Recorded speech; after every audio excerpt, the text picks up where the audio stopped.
How to make online learning fun, part 2. I'm still eating my cake.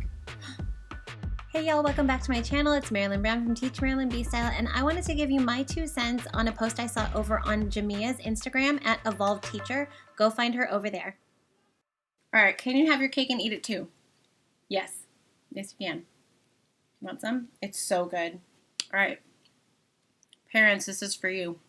The semester is starting, and for those of you who have opted to do online learning in any form for your students, I'm proud of you. I know that was not an easy decision, or maybe it was, but I'm proud of you nonetheless. I just want to say for those of you who it was a difficult decision, you made the right one. If you're watching this and you sent your kids to school and they're in the brick and mortar classroom, I'm proud of you too. I know that wasn't not an easy decision, and I'm proud of you for making it, because I trust that you are doing what's best for your family. All right, parents and guardians, I've got 4 areas for you to consider about how to make online learning really fun for your learners at home. All right, let's make this quick, because I know if you are like me, you don't have a whole lot of time to devote to watching this. So let's just get going. Number 1, create a designated space to do schoolwork. Even if their desks are in their room, have them leave their room once they're ready for the day, go to the table, get breakfast, put on their backpacks, and walk back into their room and say, okay, school is in session, here we go.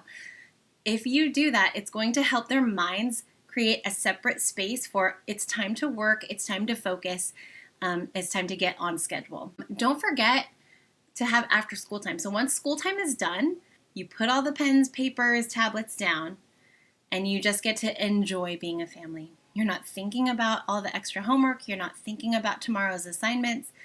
School is done, and it's after school time. Okay, so designated workspace, and then exit that workspace and have after school time as well. The second thing that I want to talk about is really, really important, and I feel like I'm telling myself this more than anybody else, because in the spring, there were so many tears shed, and I know that this is why. Build your students up before you give any kind of feedback. Most students that are learning at home who've had to transition from being at school to being at home, they kind of admit that they felt criticized by their parents. And I know that one of my top learners, he's like one of the top of his class when he's at school, and he still is, felt so criticized and felt like, and he's personalizing it as a failure, because I was like, okay, that's cool, but what's next? Oh, you almost got it, but fix this. Because I didn't communicate how well he was doing. I only kind of communicated the mistakes he was making, and he felt like I was constantly putting him down, and I saw his confidence tanking. So make sure you keep growth mindset in your mind, and I would love to create another video all about that. Just remember that your student will always do better, but to praise them for what they're doing now, what they're doing well now, for the attempts that they're making. Even if they fail something, to say, you really tried hard in these areas, and I'm proud of you for that. All right, so build your students up before you give any kind of feedback. And when you are giving feedback, frame it in a positive way. It's going to boost morale for your student and keep them confident in their abilities to do well.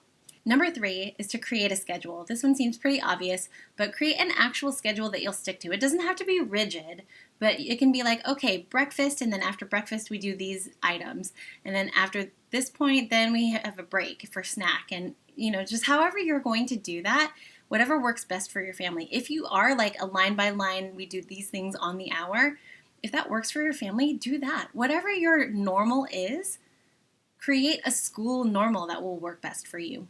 So when you're creating a schedule, I really want you to think about how to incorporate fun into learning. Center it on something fun. So whatever it is that you look forward to, make that the center of your day, and put all the rest of the pieces around that. So whatever it is that brings you and your student the most joy, do that. You could do that first, you could do that last, however you want to work it, but center your day on having fun learning with your student. And finally, I just want to encourage you to create more opportunities for your student to learn away from the screen than they are learning using a screen. You want to really try to, I know during this pandemic, so many of us have taken those recommended screen time hours and just tossed them out the window. I took my 4-year-old to his well check like 6 months later after his birthday. Anyway, that's besides the point. it's part of what healthcare providers ask, right? Is like, how many hours does your child watch a screen or have any screen time? And she asked me the question, and then she kind of like looked at me like, but I know we're in the middle of a pandemic, so it's, you know, the recommended number of hours is obviously not really in play here. As you consider how your student is going to learn the best, think about what real life experiences they're going to be able to learn from that they can't do through a screen, and really try to incorporate those into their learning week. So for example, last spring when I had my first grader reading the same story, he was doing repeated readings of a story throughout like a couple of weeks. One way that I had him retell the story to me was by taking toys and retelling the story using toys as the characters. And so I did it the first day, and we acted it out together. And then the second day I said, okay, it's your turn. Tell me what happened in the story so far. And he used those same toys to act out the story and retell it in his own words. That way I could assess as his mom what he was already learning, and did he have all the points in the plot correct? Did he know what the character's motivations were?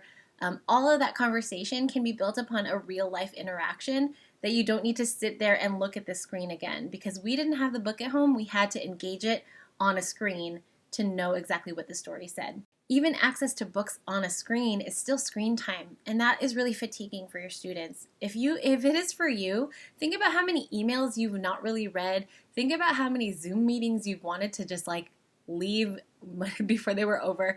And you're a full-grown adult with a fully formed frontal cortex.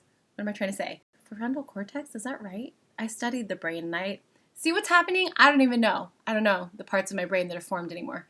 But you're a fully grown adult. Imagine how this is going to affect your student if you keep putting the screen in front of their face for every waking moment of their day. I know you're not doing that, so kudos to you if you are not doing that, right? You're at least allowing them time to like unwind from being on a screen. It doesn't have to be complete outdoor school. I know that's hard too, especially if you're working from home and you're trying to support your student who's learning from home. It can feel nearly impossible to do all the things. And let me just tell you, you don't have to do all the things. Obviously, these are suggestions and nobody is going to do anything perfectly, but it could be a way to reframe how you are going to go forward in this school year. Okay, one last bonus tip. I just really want to encourage you, because you have the unique opportunity with your learners at home with you. You don't have to social distance. So give them all the hugs and all the high fives, all of that physical praise and attention that they need and don't get to get in a classroom from their teacher. You get to do that. Just make sure to have that intentional physical connection with your students. Okay, everybody, do this with me. Just take a moment. I mean it. Whatever you're doing, put it down. Let your hands be empty and calm. Inhale. Exhale. All right, look at me. It's going to be a great year. Okay, parents, I really hope these 4 tips help you as you're preparing for your school year. There are a lot of ways that we can make online learning fun. So come back to this channel for more tips. Please make sure you like and share this video, and please subscribe to my channel. Make sure to hit that notification bell so that you get notified of any new videos that pop up here, and I will see you next time. Thanks, guys.